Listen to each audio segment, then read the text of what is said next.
Satine, this is the second video we've filmed not being in our apartment. What's up with that?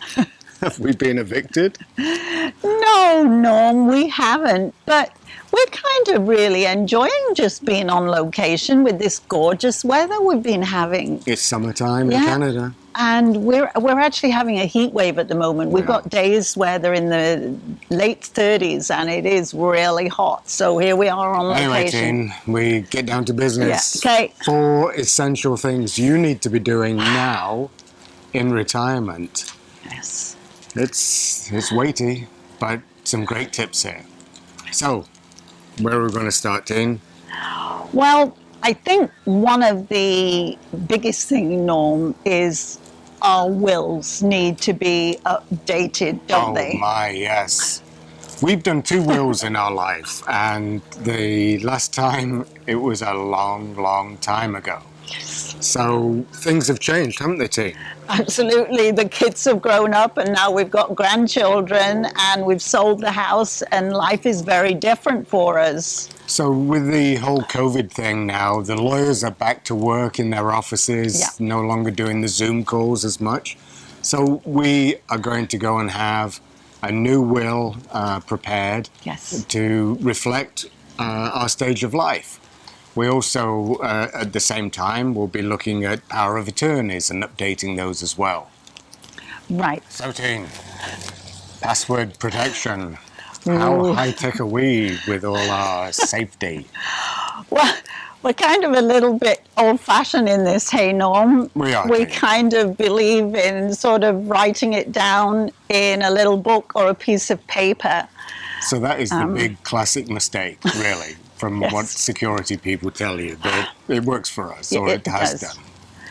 But it creates the larger topic of password and being able to have them in a place where if anything should happen to you, then your executor or your family members can find these passwords, unlock your computer, unlock your phone, access your bank accounts, all that good stuff for when your estate needs to be finalized.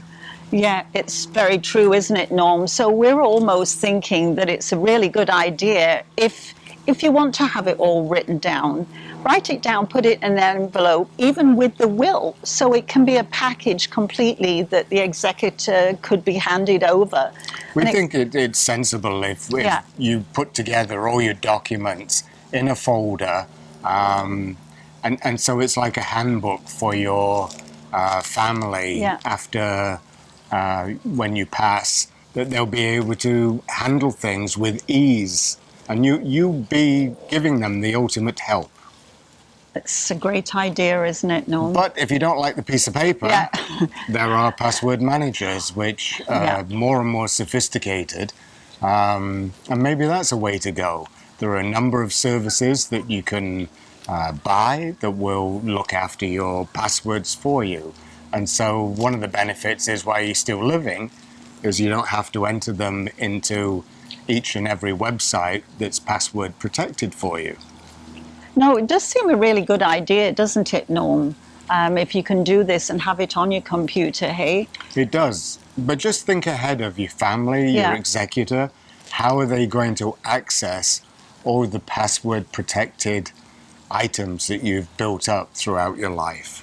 Because we actually did have that with a family relative of ours, didn't we, Norm? We did. And they died unexpectedly, and the passwords were a huge problem. Yeah, there was nothing written down. So we do know from experience it's a good job to get organized.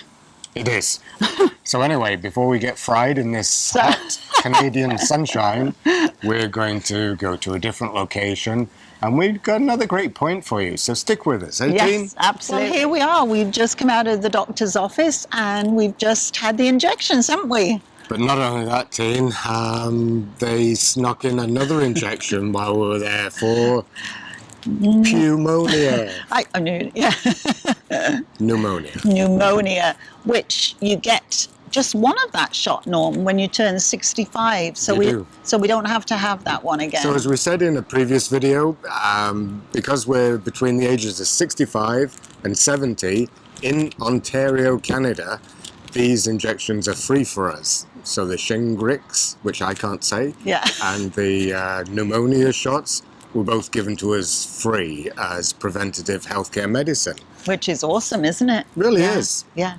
And, you know, it wasn't too bad. No. Stung a little bit, but... So we got one in one arm and one in the other.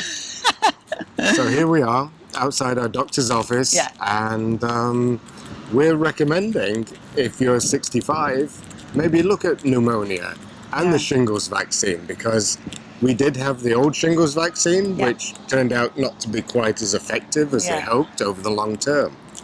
So we got the new one. We have, so we're all set now, aren't we? We are indeed. So we're going to change location just to keep it going, and we'll be coming back with some more information.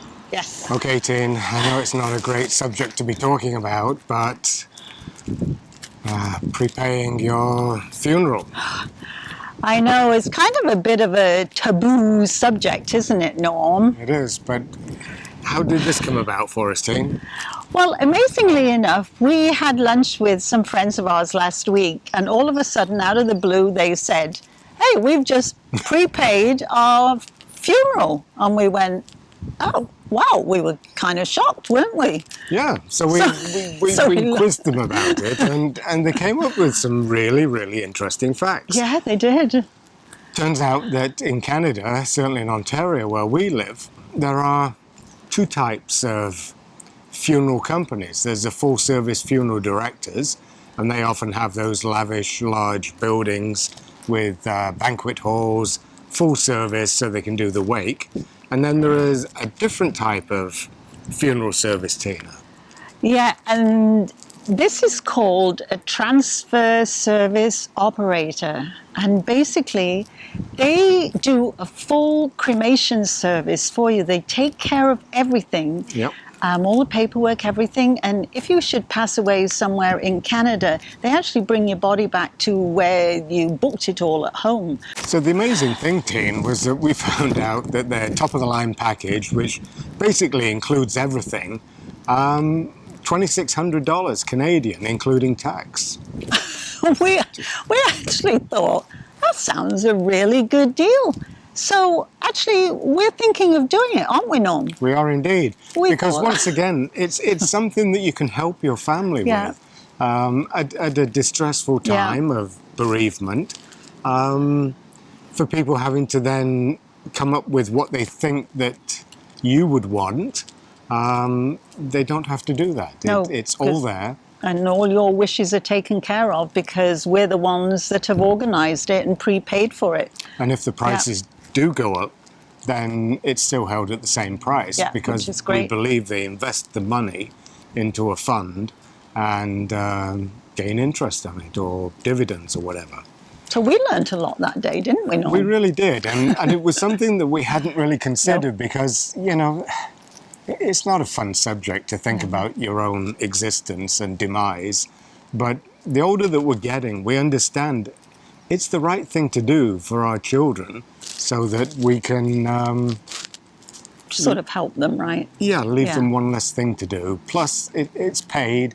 They're not having to find money from the estate like we did with my father. So, anyway, we think that it's something maybe you should consider and look into seeing what services are available in your city, state, or country. And one other very important thing that we are also going to look at too is power of attorney. And this is for both medical and financial. Because we are finding that things are happening to people as they get older, or if somebody gets ill and you want your partner to take care of it, or somebody to make these decisions for you. So that's something we're going to look at too, isn't it, Norm? I think more importantly with these power of attorneys is that you can make it while you're of sound mind, and you can participate in knowing what's going to happen if you ever do need help, either financially or health. And by laying it out in a power of attorney on a piece of paper, everybody knows what your wishes are, and you never know what's going to happen. We're getting older, and who knows, round the corner there might be a catastrophic illness which lays you low, and you might not be in a position where you can take care of your own decisions. So once again, for your loved ones, for like Tina and I, we could both have power of attorneys and make sure that each other is looked after in the way that they want. Anyway, Tin, I think these on-location videos are extremely stressful. It's difficult to find places, and they're not quite as easy as when we're sat in the studio, is it, Norm? So I think we'll be going back to the studio for the next one. What do you think?